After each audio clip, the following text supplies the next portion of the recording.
Shalom, shalom, brothers. Um, hope you brothers doing well. You know what I'm saying? Just coming with another video, just talking about the remnant. The remnant shall return. And I just want to make sure that brothers understand this. But before I get move forward with this, all praise to Yahweh God, Yahweh Badad. Yahweh was with us in the wilderness, and there was no strange idol with him. Um, we need to understand that you know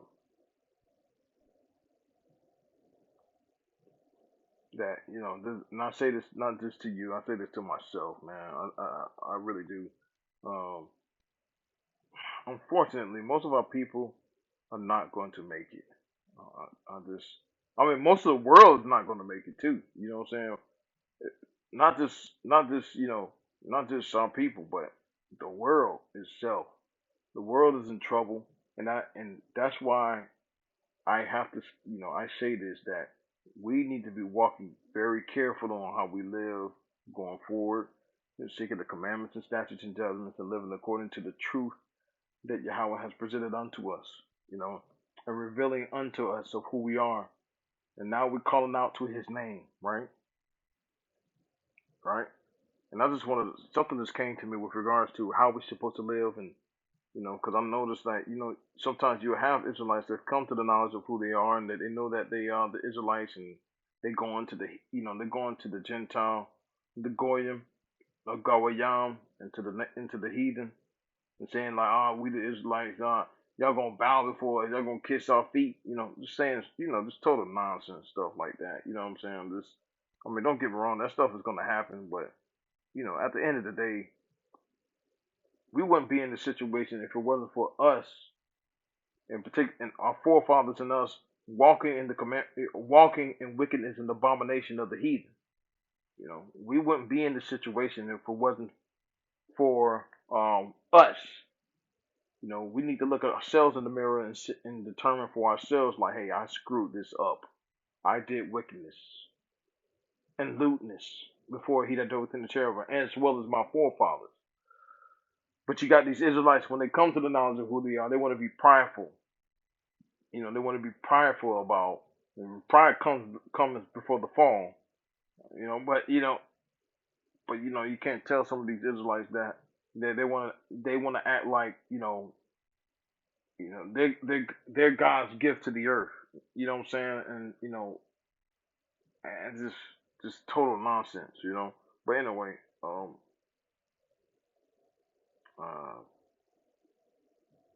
this is what the Most High said to Ezekiel. This is Ezekiel chapter 36, verse 22. I will put my spirit within you. Therefore say unto the house of Yasharal, thus saith Adonai Yahweh, I do not this for your sakes, O house of Yasharal, but for my holy name's sake, which ye have profaned among the heathen, whither you went. You hear that? Let me say that again. I do not this for your sakes, O house of Yasharal, but for my holy name's sake, which ye have profaned, right? Halal, right? Halal, a primitive root, properly to bore, that is by implication, to wound, to dissolve, figuratively, to profane a person, place, or thing, to break one's word, right? What word are you talking about? What word? What particular are you talking about? What word are you talking about? Let me take this. Hold on real quick. This word, this word right here. This is Exodus chapter 24. Right? Right?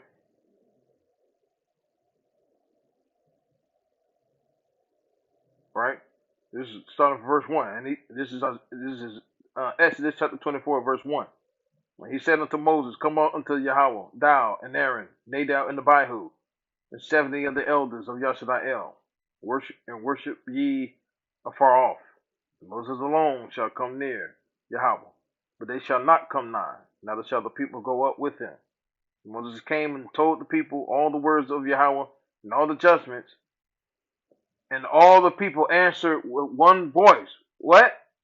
They answered with one voice and said, all of the words which Yahweh has spoken will we do. Right? That's what our forefathers did. Okay?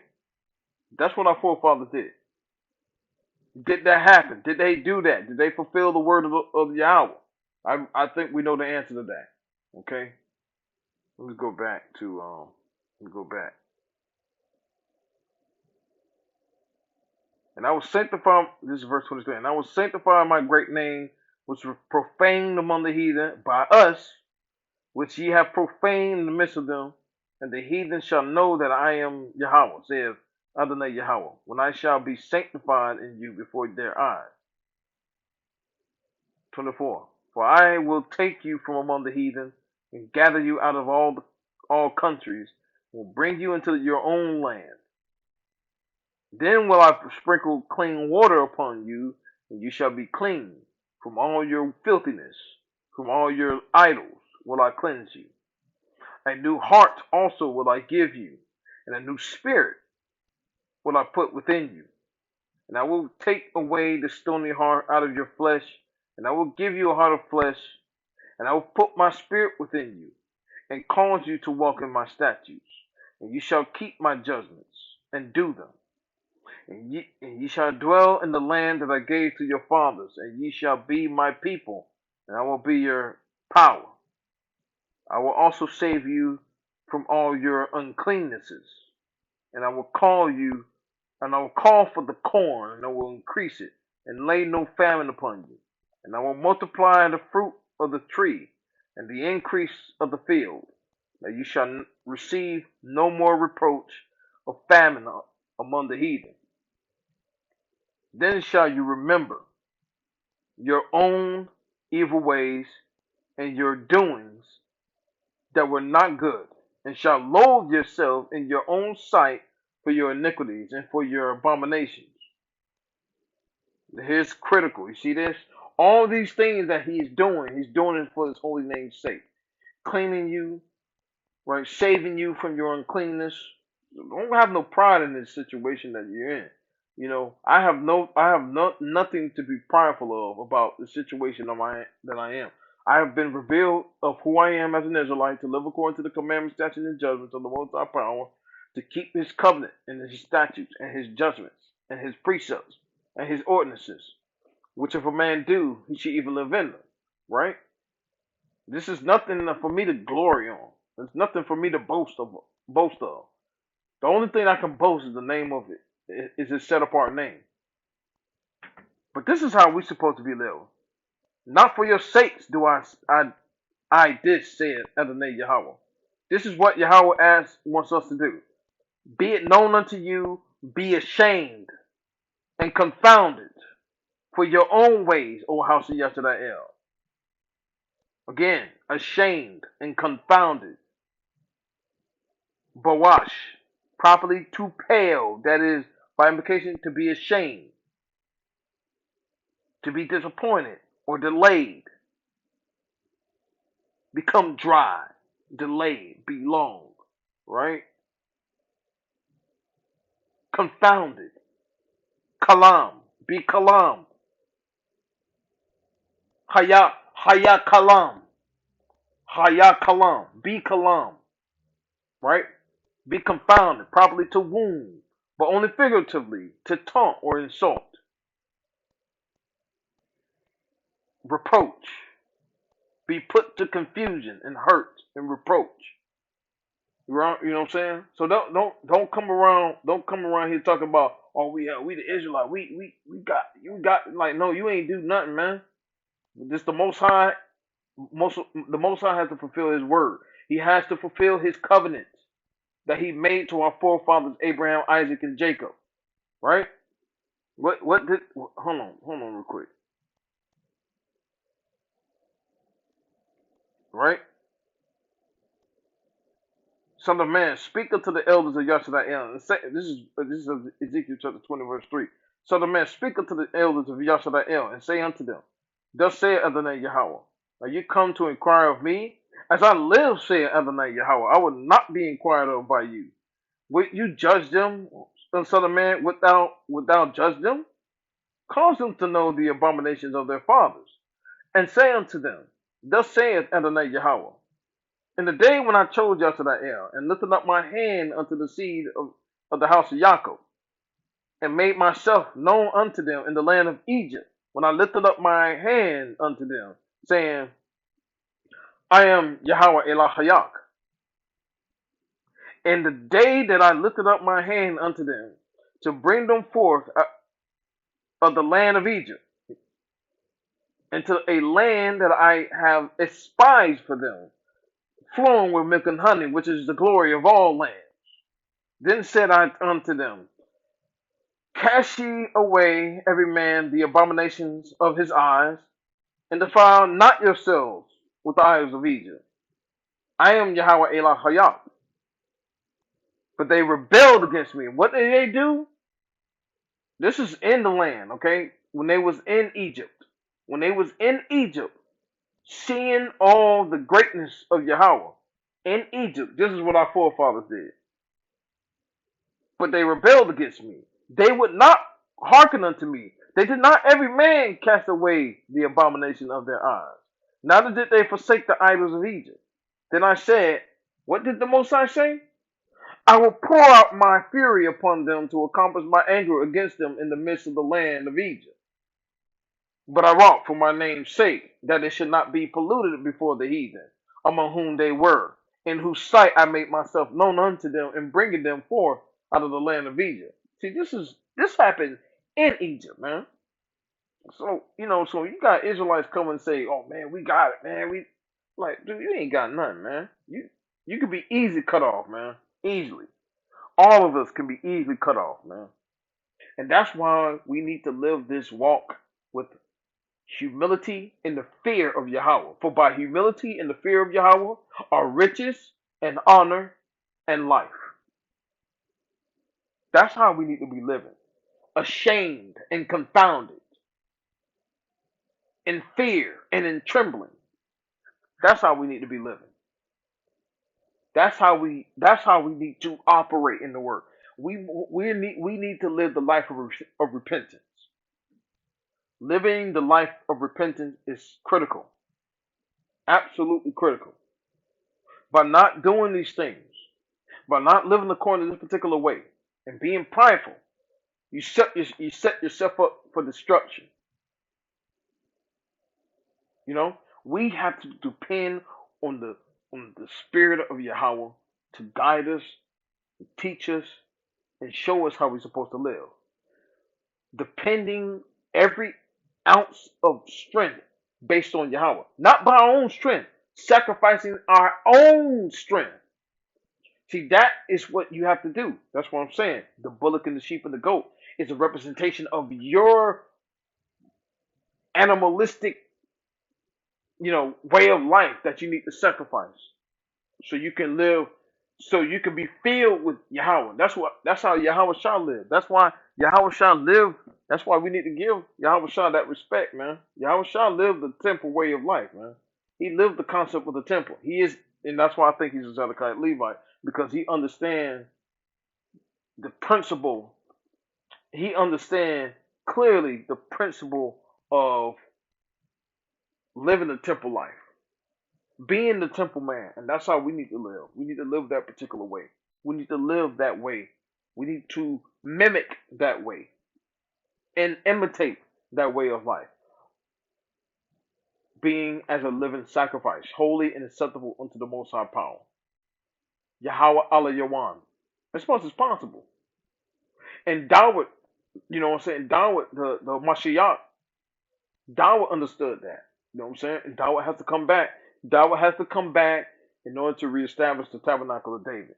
He has to establish in order to remember, the sons of David was cut off from being king. That's he has to David has to come back so he can have a son to rule on his throne. He can't. That's simple as that. You know what I'm saying? But that's what we need to understand. That's what we need to tell our people.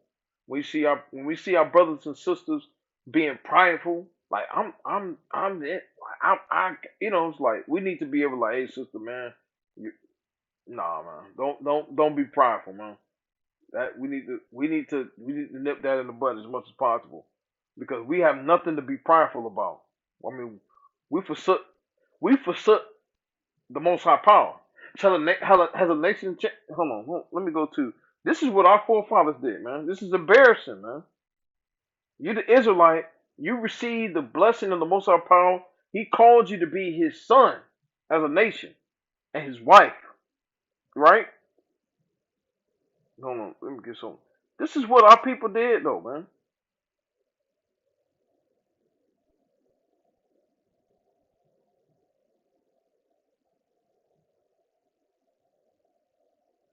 You know, give me one sec. Give me a second. I'm looking for that. Here it is. Here it is, right here. Here it is, right here. Jeremiah chapter 2, verse 10. For pass over the isles of Kittim, and see, and send unto Kedar, and consider diligently, and see if there be such a thing. Hath a nation changed their gods, which are no gods? But my people have changed their glory for that which does not profit. Be astonished, O ye heavens, and at this, and be horribly afraid. Be ye very desolate, saith Yahweh. For my people have committed two evils. They have forsaken me, the fountain of living waters, and hewn them out cisterns, broken cisterns that can hold no water. I mean, that's why I say, we have nothing to be proud for, man. We for we forsaken the Most High power for something that doesn't even profit. That's not even the God. We make how you're that retarded to make. Okay, you went from worshiping the one true power of the universe, the creator of heaven and earth, the possessor of heaven and earth, right? You go from that to wanting to worship worship things that your own hands have made. I just don't get that. I just don't get it. And I just, so we have nothing to be prideful of as the Israelites, right? Negroes are Israelites. There's no question about that, right? And you got some scattered among the Hispanics and, what I'm saying, Hispanics and the Native Americans and Mexicans. Only those of E1B1A. I'm afraid to say that, but yeah, E1B1A. If you do not have that E1B1A, I'm sorry, you're not that EM2 DNA, that E1B1A DNA that come from the haplogroup E, right? Where the Afro-Asiatic languages was generated from, and pastoralism was generated from.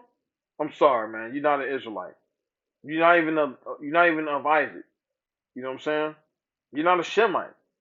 You know what I'm saying? Well, anyway, uh, but the Edom, hey, like, because we can say that the Edomites, not all Edomites, not all the Ashkenazi Jews, but of the Ashkenazi Jews, right? Some of them got E1B1B, right? They are Shemitic, right? They come from Isaac. You know, you got to understand that DNA, brothers and sisters. Not everybody is a freaking Israelite, right? Not all Hispanics are Israelites. Not all Native Americans are Israelite. If they got that E1B1A, they are an Israelite. If they don't, no, they're not. Right? You got so-called Negroes that don't have E1B1A. If they don't have E1B1A and they got haplogroup R, I'm sorry, you're not an Israelite, man. No offense. You know what I'm saying? No offense. I don't mean no offense about that, but that's just the reality of the situation, man. That's all. I'm just saying. But in a nutshell, all I wanted to say is, man, we need to live the way of humility as much as possible, right? We need to teach our brothers and sisters that, hey, man, don't be all prideful because you come to the knowledge that you're Israelite. Call upon the name of Yahweh. Yahweh is your strength. Boast his name. You can boast that. But boasting that what I'm saying, like you gonna kiss our feet and you gonna do all of this to the heathen. I'm sorry, man. We stop that right now, straight up. But shut up. But peace and blessings. Shalom to you all. Shalom to you all. May he that dwelleth in the cherubim, he that lifted thee up from the gates of death, be with thee. May you seek after him to love him with all your heart, with all your soul, with all your mind, with all your strength. To love your neighbor as you love yourself. To walk in truth. To do right by the poor. To do right by your brother and your sister, and in truth, and in set apartness, and in cleanness. And I do want to give shout out to Yahweh Shah of Nazareth for his work and the things that he's did. He showed us the way of how we're supposed to live before Yahweh, bringing us back to the Torah, revealing the gospel of the Tanakh, the gospel of the Tanakh, the mysteries of the kingdom. If people got an issue with that, I mean, it's your problem. It's not my problem. But nevertheless, shout outs to Yahweh Shah of Nazareth. Man, salute to him. And with that said, Shalom.